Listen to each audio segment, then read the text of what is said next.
This video is about Battle of Buxar.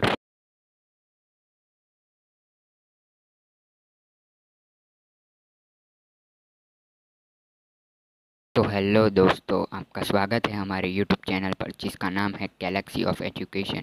तो दोस्तों, हम बढ़ते हैं हमारे आज के टॉपिक की ओर। तो आज का हमारा टॉपिक है बैटल ऑफ बुक्सर। जी हाँ, वो युद्ध जो अपने हिस्ट्री में एक जाना माना युद्ध भी माना जाता है। Events after the battle of Plassey, मतलब जो बैटल ऑफ प्लासी के बाद जो घटना है वो अभी हम डिस्कस करेंगे। जैसा कि बैटल ऑफ प्लासी में सिराज उद्दौला की हार हो जाती है और बैटल ऑफ प्लासी के बाद British east India company Siraj ud-Daula को मार देते हैं और मीर जफ़र को बंगाल का नवाब बना दिया जाता है। पर आपके दिमाग में ये सवाल भी ज़रूर आया होगा कि वो खुद नवाब क्यों नहीं बनते। हाँ, वो खुद नवाब क्यों नहीं बने। जैसा कि और बहुत से लोग ये भी सोचेंगे कि जैसा कि ब्रिटिश ईस्ट इंडिया कंपनी ने मीर जफ़र को प्रॉमिस किया था कि अगर तुम हमें इस बैटल जीतने में मदद करो तो हम तुम्हें यहाँ का नवाब बना देंगे। पर इसका रीज़न ये नहीं है। जो कंपनी का जो इंटरेस्ट था वो ज़्यादा ट्रेड करने में था, ना कि राज्य संभालने में। उसके बाद आगे जाके कंपनी को जो पपेट नवाब थे, जो मीर जफ़र, जो आगे के जो पपेट नवाब जो कठपुतली राजा थे, उनके साथ काम करने में बहुत मुश्किल होती थी। ऐसा क्यों? क्योंकि जो मीर जफ़र को उन्होंने राजा बनाया था तो सबको, जो उनकी जनता है, तो उनको बताना पड़ता है ना कि यही तुम्हारा राजा है और हम तो इसके अंडर में ट्रेड करते हैं। पर इसी वजह से किसी तरह उनका तालमेल नहीं बनता था। इसी कारण एक युद्ध हुआ और वो युद्ध के बारे में हम अभी आगे जानेंगे। तो उससे पहले, जैसा कि मीर जाफ़र उस टाइम पपेट रूलर थे, कठपुतली राजा, जो तो उस टाइम वो अपने सब्जेक्ट्स, मतलब जो जनता के लिए प्रोटेस्ट, मतलब आवाज़ उठाते थे। पर कंपनी को ये ठीक नहीं लगा तो कंपनी ने उनके दामाद यानी मीर कासिम को उनकी जगह पर रखा। पर थोड़े समय बाद मीर कासिम भी कंपनी के खिलाफ कंप्लेंट करने लगे। फिर बैटल ऑफ बुक्सर हुआ। बैटल ऑफ बुक्सर में मीर कासिम की हार हो जाती है और ये बैटल 22 अक्टूबर 1764 में होता है। फिर मीर जफ़र को वापस री इंस्टॉल किया जाता है नवाब के प्लेस में। पर आप लोग सोचोगे अरे क्या है यार, अभी उसको नवाब बनाया था, फिर उसको हटाया, फिर दूसरे को बनाया, फिर वापस उसी को बना दिया, ये सब क्या है। अभी बैटल ऑफ बुक्सर पूरा नहीं हुआ, अभी हम उसके बारे में और जानेंगे। जैसा कि मीर कासिम को स्टेट से, मतलब राज्य से बाहर किया जाता है, कम राज्य से बाहर किया जाता है, तब वो अवध के जो नवाब हैं उनसे मदद लेते हैं। और उसी time Mughal emperor Shah Alam two वो भी अवध आए होते हैं, अवध आए हुए होते हैं। तब उन्हें ये बात का पता चलता है। तब ये तीनों आर्मी, जो तीनों राजा है, वो तीनों हाथ मिलाती है और बोलती है कि हम कंपनी का सामना एक साथ करेंगे, और इसी कारण बैटल ऑफ बुक्सर हो जाती है।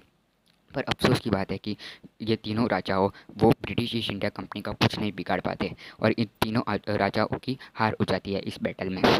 फिर उसके बाद events after the battle of Buxar, जो बैटल ऑफ बुक्सर के बाद जो इवेंट्स हुई वो कैसी हुई अभी हम जानेंगे।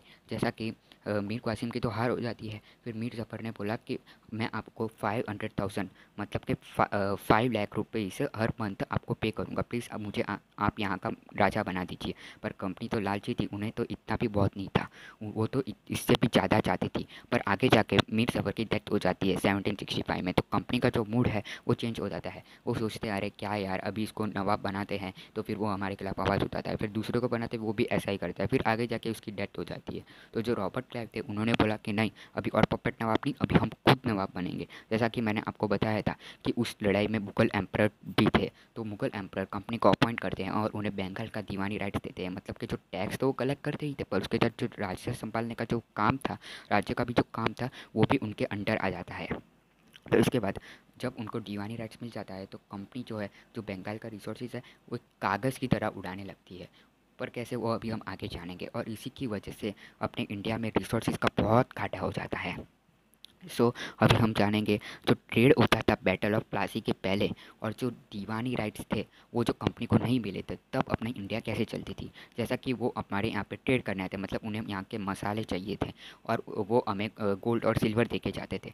पर कोई भी फ्री में थोड़ा ना देगा, वो हमारे यहाँ से मसाले ले जाते थे और अपने कंट्री से गोल्ड एंड सिल्वर लाते थे। पर आगे दिक्कत तब हुई जब बैटल ऑफ प्लासी के बाद जो ट्रेड और दीवानी राइट्स था वो इस प्रकार था, आप ही देखिए। इंडियन गुड्स जो वो हमारे यहाँ से ले जाते थे और गोल्ड और सिल्वर हमें देते थे। पर अभी यहाँ पे तो इंडियन गुड्स भी ले जा रहे हैं और गोल्ड और सिल्वर भी ले जा रहे हैं। कहाँ ले जा रहे हैं? ब्रिटेन। और इसी की वजह से वो दोनों इंडियन गुड्स का भी फ़ायदा है उन्हें और गोल्ड और सिल्वर का भी फ़ायदा है। तो इसी वजह से ब्रिटेन जो कंट्री है वो बहुत पावरफुल बन रहा था। फिर आगे जाके जो अपने जो टैक्स कलेक्ट करते थे जो हमारे यहाँ से जो राज्य संभालते थे उसका जो टैक्स आता था वो भी वो कंपनी के खर्च में लगा देते थे। जैसे कि ट्रेड करना या फिर वो जो उनके आर्मी है उनको सैलरी देना या फिर कोई किला बनाना, वो सारा अपने इंडियन मनी से ही होता था। आज का इंटरेस्टिंग फैक्ट, जैसा कि मैंने आपको पहले वीडियो में बताया था कि आपको हर वीडियो के एंड में एक इंटरेस्टिंग फैक्ट जानने को मिलेगा। तो आज का हमारा फैक्ट है, आप जानते होंगे कि अपने ब्रेन के पास दो हेमिस्फीयर होते हैं, एक राइट हेमिस्फीयर और एक लेफ्ट हेमिस्फीयर। अगर आपका राइट हेमिस्फीयर का जो ब्रेन होता है वो अगर डैमेज हो जाए तो आपको अजीब अजीब बीमारियाँ होती है, जैसे हेडेक या फिर आपको शॉक टाइप का कुछ फील होगा। पर वहाँ पे एक साइकोलॉजिकल प्रॉब्लम भी है, जब आपका राइट हेमिस्फीयर डैमेज होता है आपको उससे क्या होता है, जोक एडिक्शन, मतलब एक पागलपंती जैसा कुछ होता है, डिसीज होता है। उसकी वजह से अभी आप देखिए joke addiction compulsive need to constantly make and tell jokes. इसका मतलब कि आपको हमेशा मतलब कुछ ना कुछ पागलपंती करने का मन करेगा, आपको हर बार जोक बना अपने मन में अपने मन में बनाने का और बोलने का मन करेगा। अगर आपको ये वीडियो अच्छा लगा तो लाइक, शेयर एंड सब्सक्राइब ज़रूर करना। और अगर आपने मेरे इससे पहले वीडियो नहीं देखी तो उसकी लिंक मैंने डिस्क्रिप्शन में दी है, तो आप वहाँ से देख सकते हो। ओके।